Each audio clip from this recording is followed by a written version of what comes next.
How should you diagnose and treat hospital-acquired pneumonia? How is it different from community-acquired pneumonia, and what kinds of traps do you need to look out for? Let's dive right in. The pathogens that most commonly cause hospital-acquired and ventilator-associated pneumonia are completely different from the ones that cause community-acquired pneumonia. Naturally, this makes the choice of antibiotics quite different too. To get hospital-acquired pneumonia, a patient usually needs a clear predisposing factor. The first major risk factor is the inability to protect the airway, like in patients who are intubated and dependent on mechanical ventilation. Obviously, patients with neurologic conditions that impede coughing and swallowing, elderly and frail patients, and those who are immobile or sedated are all at higher risk. The second major risk factor is immunosuppression or immunodeficiency.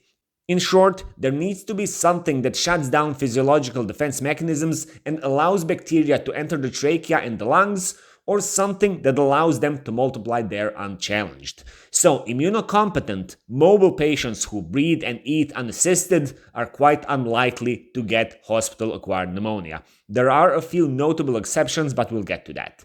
Hospital-acquired pneumonia occurs more than 48 hours after admission to a hospital. This definition exists because if it occurs sooner, incubation most likely started before the patient was admitted, which would make it a community-acquired rather than hospital-acquired pneumonia. The symptoms and signs are quite similar between the two. Most commonly, there is fever and a worsening cough that is often productive, along with varying degrees of dyspnea and respiratory failure.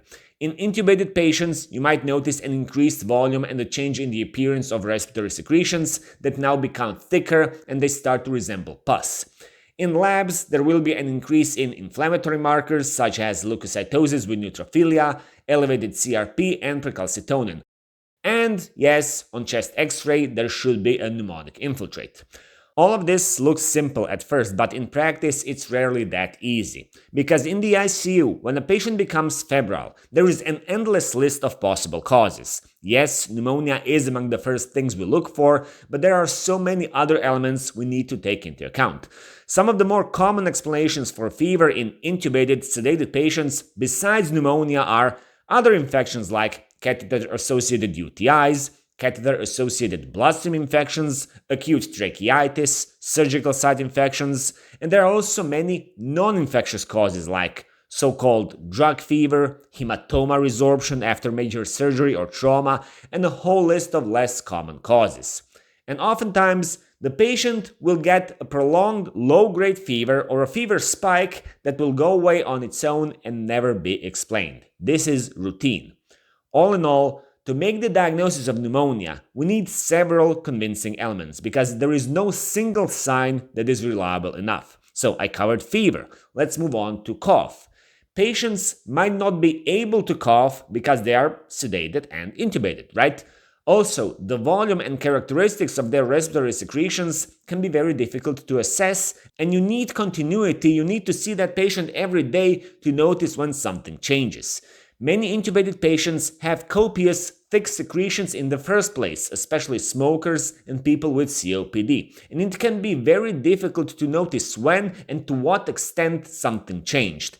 And even if the volume and characteristics of secretions did change, this still doesn't mean it's pneumonia. It could just be tracheitis, meaning a bacterial respiratory infection, okay, but without involvement of lung parenchyma. What about respiratory failure? If the patient has pneumonia, won't their demand for oxygen and respiratory support increase?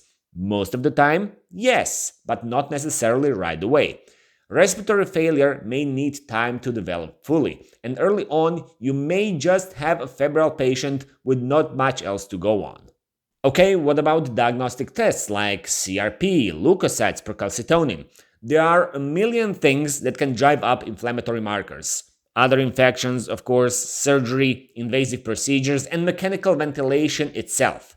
Increased inflammatory markers are in no way specific for pneumonia, at least not on their own. What about X-ray? Again, intubated patients are the most difficult to assess. In mechanically ventilated patients, there are so many factors that can create a shadow on X-ray. Pneumonia is one of them, of course, but that's just the tip of the iceberg.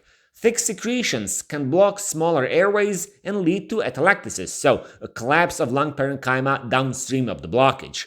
On X-ray, this can look much like pneumonia. Pleural effusions of all kinds can also look very impressive, including ones resulting from fluid overload or heart failure. Severe sepsis of any source can lead to ARDS with diffuse bilateral infiltrates that cover everything. Pulmonary embolism can look like an infiltrate, most commonly in the right lower lobe. And of course, all of these can coexist with actual pneumonia.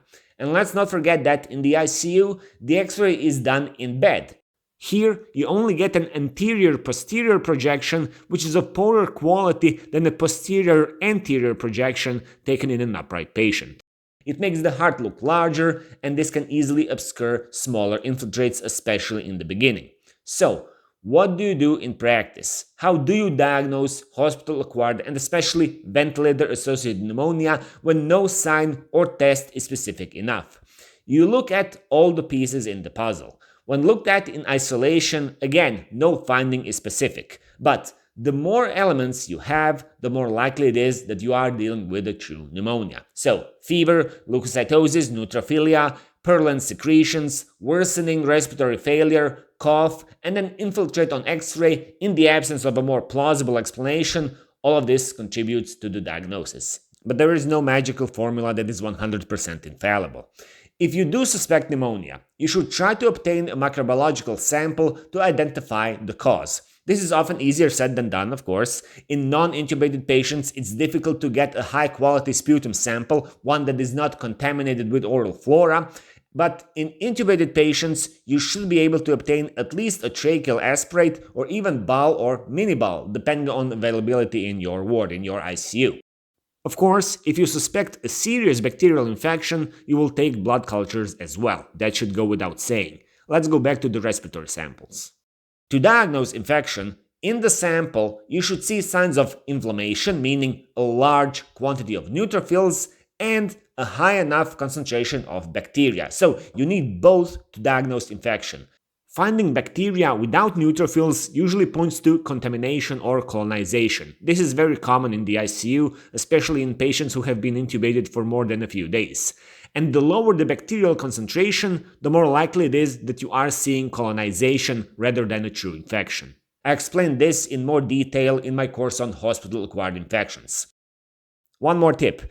If several patients suddenly get hospital-acquired pneumonia, especially if they don't have the usual predisposing factors, don't forget to test for Legionnaires. The quickest test is the Legionella urine antigen. It's not perfect, but in a mini outbreak, there is a high chance that most patients will test positive.